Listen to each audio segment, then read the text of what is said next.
I'm inside the top secret McLaren racing warehouse, where in this facility is where they keep all of their Formula One cars, which doesn't even include all the cars on display over at their headquarters at the McLaren Technology Centre in Woking. So for this video to even be possible, my phone has to remain turned off. We can't show any external footage of the outside building, and this video has been in the works for over 3 years to give you special access so you can see what's inside here. And then we're going to be jumping over to the Goodwood Festival of Speed, where the cars are going to be going up the hill. So then, shall we have a look around?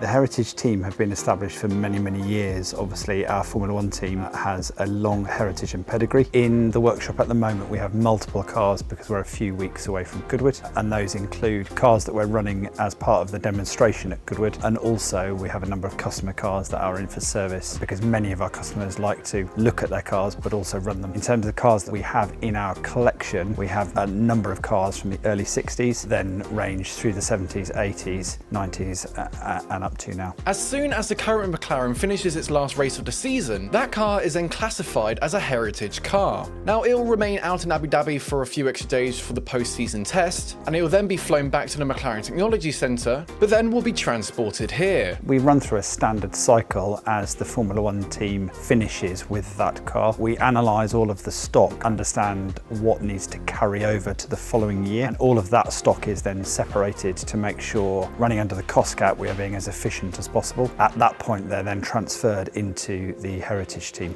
So I'd love to say that everything is here.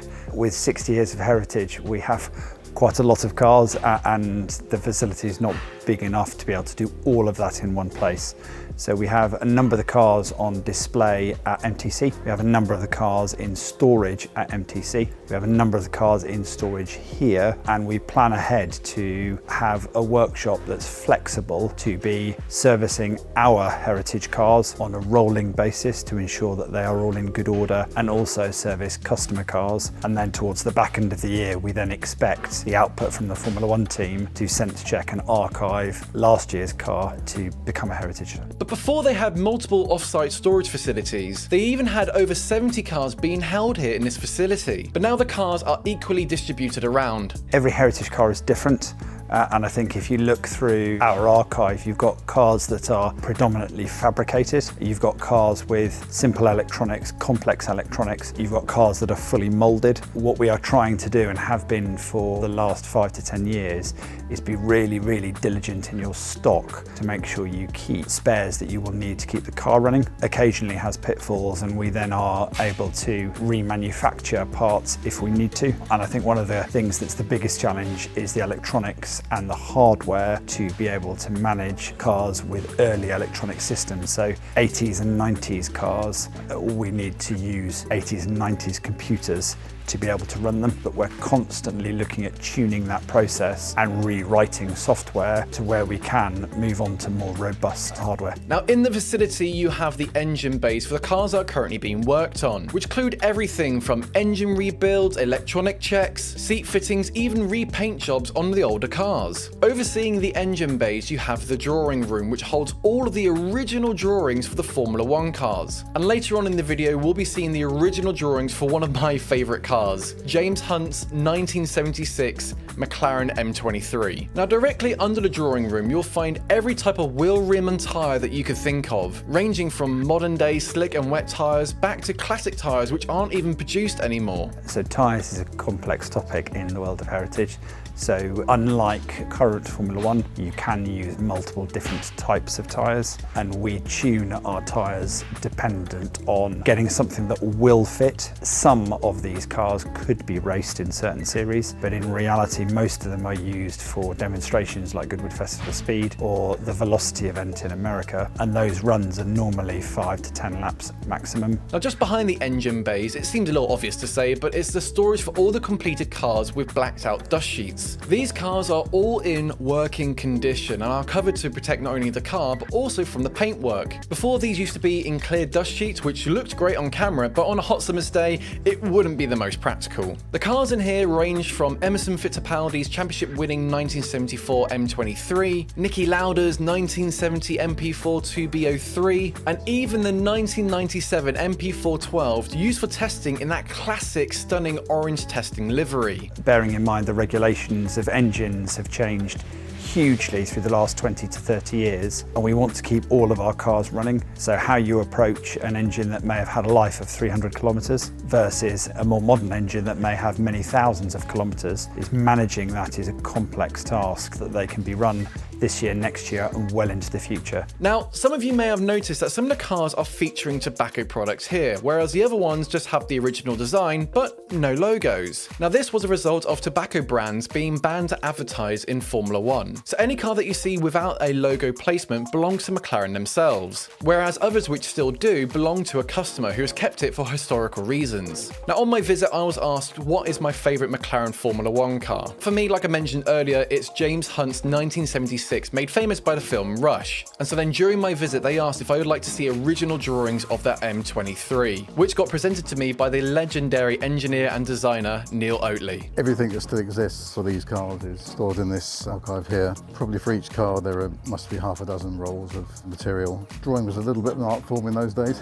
Each draftsman had their own characteristics and little quirks of how they lettered and laid the drawings out. This is all hand fabricated, so it would have left the drawing office, gone straight downstairs to the fabrication shop and would be hand formed. Probably in those days not many iterations, and this car was actually used across 5 racing seasons, so probably this would have been a quick iteration. It's just in someone's head. So this is the rear wing from the M23 McLaren. That's formed by aluminium sheet which is rolled into that shape. In the centre of the wing are formers which hold the shape of the wing, and those are in turn attached to the mounting pillar, which you can see here.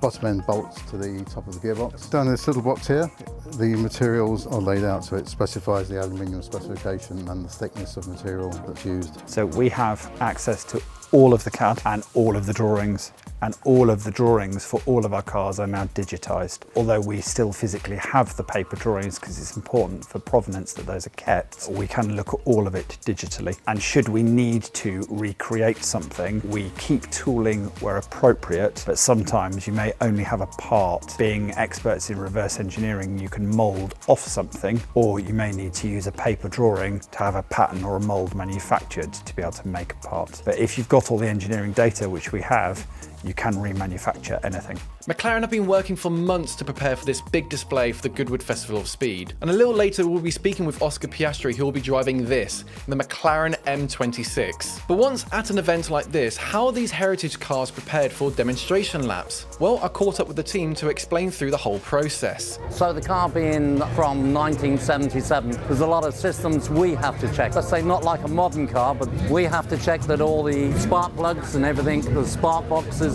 work. We take them out each after every run, then we have to drain the fuel. Engine-wise, we need to check the oil pressure, the temperatures. When you look in the cockpit, you'll see green lines on all the gauges, and this is where we want the driver to have all the temperatures, so they're correct.